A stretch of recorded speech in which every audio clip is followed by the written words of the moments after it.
안녕하세요. 달빛따라 유진쌤입니다. 선생님이 오늘은 아주 기가 막힌 소설 하나 가지고 왔습니다. 구덩이라는 책인데요. 청소년들에게 추천을 하고 책을 즐겨 읽는 고학년 친구들이 읽기에도 충분히 재미있는 책이라고 생각합니다. 이 책을 읽으면서 여러 가지 감정이 들었어요. 이 책은 유쾌한 소설일까? 아니면 뭐지? 이건 추리소설인가? 아닌가? 이건 뭐지? 공포소설인가? 이런 생각이 들 정도로 다양한 감정을 느낄 수 있는 소설이었고, 그리고 안쓰러운 마음이 들면서도 인간이란 도대체 무엇인가? 이런 생각이 들면서도 인생이란 도대체 무엇인가? 막 여러 가지 생각들이 또 막 떠오르더라고요. 결론은 작가님은 천재가 아닌가? 이런 생각이 들면서 읽었던 작품입니다. 사실 조금 설명하기가 어렵다고 느꼈어요. 왜냐면 진짜 읽어야지 아는 거고 그만큼 좀 복잡하게 구성이 되어 있는데 선생님이 최대한 여러분이 좀 이해하는 데 도움이 될 만한 포인트를 조금 이야기를 해보는 걸로 시작을 하겠습니다. 자, 첫 번째 포인트는 이 소설은 세 개의 이야기가 동시에 굴러가고 있습니다. 그 중에서 첫 번째는 스탠리라는 아이. 정말 인생의 낙이라고는 뭐가 있을까 싶은 이 스탠리라는 아이의 이야기예요. 스탠리는 본인이 재수가 없다고 생각해요. 나는 평소에 재수가 없는 사람이다 라고 생각하고 있는 친구인데, 그 친구가 정말 재수 없게 그냥 운동화를 맞았는데, 하늘에서 떨어지는 운동화를 맞았는데 소년원에 가게 됩니다. 초록호수 캠프라는 소년원에 가게 됩니다. 거기에서 해야 되는 임무는 구덩이를 파는 거예요. 지름 1.5m, 그 다음 이제 원기둥으로 따지면 높이 1.5m의 구덩이를 하루 종일 파면 일과가 끝나는 그런 소년원에 가게 됩니다. 여기서 이제 초록호수 캠프라는 이름이 명명되어 있는데, 실제로 이제 뭐 그런 잘못을 저지른 청소년들이 가는 곳이에요. 자, 그렇게 스탠리의 이야기가 하나가 진행되고, 두 번째 이야기는 엘리아라는 스탠리 고조 할아버지의 이야기예요. 아주 오래된 그 이전의 시대에. 스탠리 집은 그렇게 생각을 해요. 이 스탠리 집안은 무슨 어떤 집에 안 좋은 일이 생기면 재수없는 그 고조 할아버지 때문이야 라고 생각을 합니다. 자, 그게 두 번째 이야기예요. 고조 할아버지가 어떤 잘못을 해서 과연 이 집안에 비극이 내려지게 됐는지, 저주가 내려지게 됐는지, 거기에 대한 이야기가 두 번째로 나옵니다. 그리고 세 번째 이야기는 케이트 바로우라는 어떤 이제 백인 여자 선생님과 양파장수의 사랑 이야기가 그려집니다.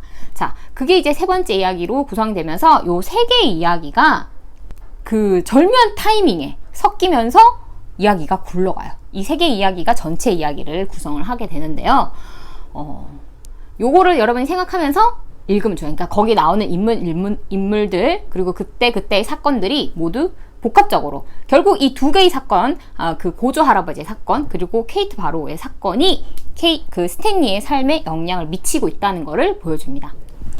그리고 이제 두 번째 포인트는 선생님이 이 책을 읽으면서 정말 인간이란 또 인생의 어떤 복합적인 요소들이 굉장히 잘 나타나 있는 소설이다 라는 생각이 들었어요. 여러분이 그런 포인트를 좀 생각하면 좋겠는데요. 여러분은 모르겠어요. 선생님은 근데 어렸을 때 그렇게 생각했어요. 그런 동화책들을 읽으면서 위인전들 이런 것들을 읽으면서 세상에는 착한 사람, 훌륭한 사람, 그리고 나쁜 사람, 악당, 못된 사람, 이렇게 두 가지의 인간이 있는 거라고 생각을 했어요. 근데 선생님 살아보니까 그런 게 아니더라고요. 인간은 딱 착한 사람, 나쁜 사람 이렇게 규정 지을 수는 없다는 것을 알게 됐고, 또 인생이란 누구는 무조건 행복하고 누구는 불행하고 그런 게 아니라는 거를 알겠더라고요. 예전에 선생님 TV를 보면서 그 유명한 연예인이 그런 말을 한 적이 있어요. 인생 롤러코스터 같다. 올라갈 때가 있으면 내려갈 때가 있고, 또 올라갈 때가 있으면 또 내려갈 때가 있고, 그런 얘기를 했는데, 그러니까 우리 인생에서 일어나는 희극적인 요소들, 비극적인 요소들, 정말 최악의 상황에서도 행복을 느낄 수 있는 그런 상황들이 여기에 나타나 있습니다. 그러니까 인생이라는 것이 한마디로 딱 정의하기 어렵다는 거죠. 그런 포인트를 여러분이 생각하면서 읽으면 좋겠어요. 그거를 이 작가님이 이 책을 통해서 이야기를 하는 것 같아요. 세 번째 포인트는 정의는 살아있다는 거예요. 모르겠어요. 작가님이 그거를 이야기를 하시려고 했던 건지 선생님이 그 정확한 의도를 파악했는지는 선생님도 알 수가 없지만 선생님 느끼는 거는 그런 거였어요. 결국에는 올바른 길을 가려고 하는 인물들, 선생님이 읽은 책들에서 보면 대부분의 그 위기를 잘 극복하는 주인공들은 그 상황에서 어떻게든지 자기가 할 수 있는 일을 찾아서 최선을 다하더라고요. 스탠리 역시 마찬가지예요. 처음에는 자기가 재수가 없어서 올바르지 않은 장소에서, 올바르지 않은 잘못된 시간에서, 잘못된 시간, 잘못된 장소에 있어서 나는 항상 재수 없는 일을 당하는 거야 라고 생각했던 스탠리가 그 상황에서 자기가 뭔가 하면서 내가 할 수 있는 일, 지금 할 수 있는 일을 하면서 그런 상황을 극복해 나가는 거죠. 결국에는 자기가 서했던 게 잘못된 시간, 잘못된 장소가 아니었고 그것이 올바른 시간, 올바른 장소였다는 것을 깨닫게 됩니다. 선생님 그게 굉장히 중요한 포인트라고 생각을 했어요. 여러분들이 이런 지금 선생님 말한 이 3가지 포인트를 생각하면서 우선 이 책을 읽었으면 좋겠어요. 그래서 이렇게 3가지 포인트를 생각하면서 읽으면 좋을 것 같아요. 책은 조금 지금 선생님이 좀 굉장히 복합적이다, 뭐 어렵다 이렇게 얘기를 해서 이게 진짜 어려운 소설인가? 이렇게 생각할 수 있는데 정말 그렇진 않아요. 읽는 거는 굉장히 재미가 있어요. 우선 이제 스탠리한테만 집중을 하면 얘는 도대체 어떻게 될까? 도대체 구덩이를 이렇게 파다 어떻게 되는 거지? 얘는 왜 이렇게 진짜 좀 재수가 없나? 이런 생각을 하면서 읽으면 조금 또 흥미를 가지고 읽을 수가 있어요. 선생님이 앞에 그런 영상에서도 늘 이야기했듯이 주인공 입장에서 한번 생각을 하면서 읽어보면 조금 몰입해서 읽을 수 있는 방법이 됩니다. 선생님이 최종적으로 이 책을 읽고 나서 선생님 생각이 떠오르더라고요. 선생님도 약간 우울하다고 생각되는 시절이 있었어요. 특히 이제 첫 번째 재수할 때가 그랬었는데 그때 되게 진짜 나는 재수가 없나? 이런 생각을 많이 했었던 것 같아요. 성격도 좀 많이 바뀌고 좀 우울해졌어요. 사실 늘 친구들이랑 뭐 등하교를 하고 이렇게 지내다가 선생님 혼자 재수를 하고 친구들은 다 대학교를 갔어요. 그러니까 혼자서 이게 동떨어진 생활을 하다 보니까 자연스럽게 좀 우울해지더라고요. 난 왜 이렇게 힘들게 공부를 해야 되지? 막 이런 생각부터 해가지고 그때 상황이 이제 스탠리 상황인 것과 같았어요. 내가 진짜 잘못했구나. 내가 진짜 재수가 없구나. 막 이런 생각을 했었는데 이제 나중에 돌이켜 생각해보면 사실 어떻게 보면 그 때가 기회였죠. 인생은 위기가 즉 기회다 이런 말들을 종종 하잖아요. 그게 맞는 것 같아요. 그때 선생님은 위기였어요, 사실. 하지만 그때 그 상황을 포기하진 않았던 것 같아요. 그러니까 사실 어쨌든 막다른 골목에 놓여졌으니까 공부를 할 수밖에 없는 상황이었죠. 그래서 할 수 있는 그때 최선을 다했어요. 그래서 이제 결국 학교를 갔죠. 지금 생각해보면 만약에 고3 때 학교를 갔었다면 지금 내가 이렇게 선생님 하고 있었을까? 이런 생각도 들죠. 못했을 수도 있겠다. 물론 이제 그 이후에 어떤 게 또 인생이 흘러갔을지는 모르지만 그때의 선생님은 어쨌든 열심히 1년간 또 공부를 한 대가로 원하던 학교에 진학을 하게 되었어요. 자, 여러분의 삶에도 그런 순간이 분명히 올 거예요. 스탠리처럼. 스탠리가 잘못된 시간에 잘못된 장소에서 내 인생은 망했다 라고 생각하는 순간이 스탠리도 분명히 겪죠. 선생님은 누구나 사람이라면 그런 일을 겪는다고 생각을 해요. 여러분이 봤을 때 너무나 부럽게 보이는 사람의 삶도 인간이라면 선생님 누구나 그런 거를 겪는다고 생각해요. 그렇다면 여기에서 중요한 거는 내가 어떻게 해야 될 것이냐죠. 내가 지금 너무 행복한 순간에 있다.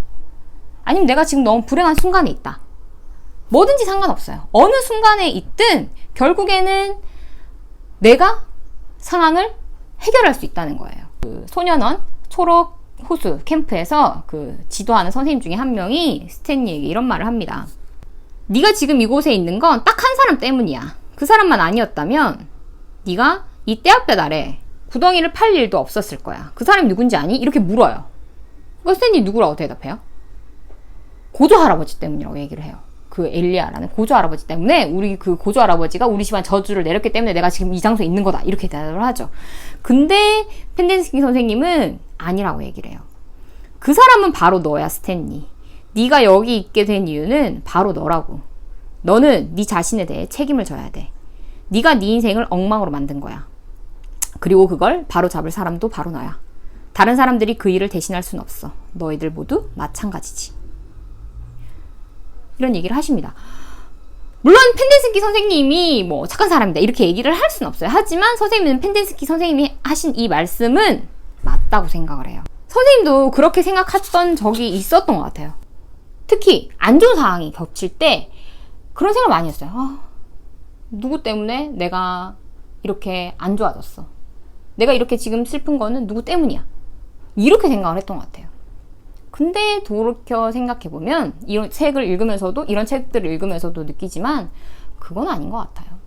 누구 때문에 내가 행복한 것도 아니고 누구 때문에 내가 불행한 것도 아니고 내 삶은 결국에는 내가 선택을 하는 거죠. 내가 지금 행복할 것인지 불행할 것인지는 내가 선택하는 거죠. 이 책을 이제 번역하신 분께서 이런 말을 써놓으셨더라고요. 결국 우리가 지금 행복함을 느낀다면 조금 겸손함을 가져야 할 것이고 내가 지금 불행하다고 느낀다면 희망을 가져보는 게 어떨까. 이 책을 통해서 그런 거를 이야기하려고 하는 거 아닐까.